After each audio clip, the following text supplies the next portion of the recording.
మహిళల premier league 2026లో వరుసగా 3 పరాజయాల తర్వాత ముంబై ఇండియన్స్ గెలుపు బాట పట్టింది. రాత్రి వడోదర వేదిక రాయల్ ఛాలెంజర్స్ బెంగళూరుతో జరిగిన కీలక మ్యాచ్లో విక్టరీ కొట్టింది. 15 పరుగుల తేడాతో ఆర్సీబీపై ముంబై ఘన విజయం సాధించింది. దీంతో హర్మన్ సేన తమ ప్లే ఆఫ్ ఆశలను సజీవంగా ఉంచుకుంది.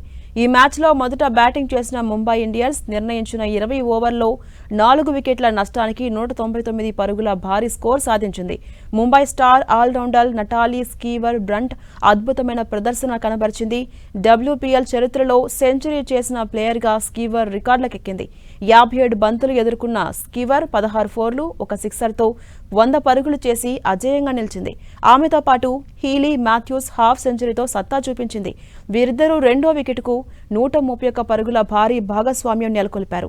భారీ లక్ష్యంలో ఆర్సీబీ నిర్ణయించిన ఓవర్లలో 8 వికెట్లు కోల్పోయి 184 పరుగులు మాత్రమే చేసింది. టాప్ ఆర్డర్ బ్యాటర్స్ విఫలమైనప్పటికీ రిచా ఘోష్ మాత్రం విధ్వంసం సృష్టించింది. 5వ స్థానంలో బ్యాటింగ్కొచ్చిన రిచా ప్రత్యర్థి బౌలర్స్పై ఎదురుదాడికి దిగింది. కేవలం 49 బంతుల్లోనే 10 ఫోర్లు, 6 సిక్స్లతో 90 పరుగులు చేసింది. సహచరుల నుంచి సహకారం లభించకపోవడంతో ఆర్సీబీ ఓటమి పాలైంది. ముంబైకి ఇది 3వ విజయం కాగా ఆర్సీబీకి ఇది వరుసగా 2వ ఓటమి.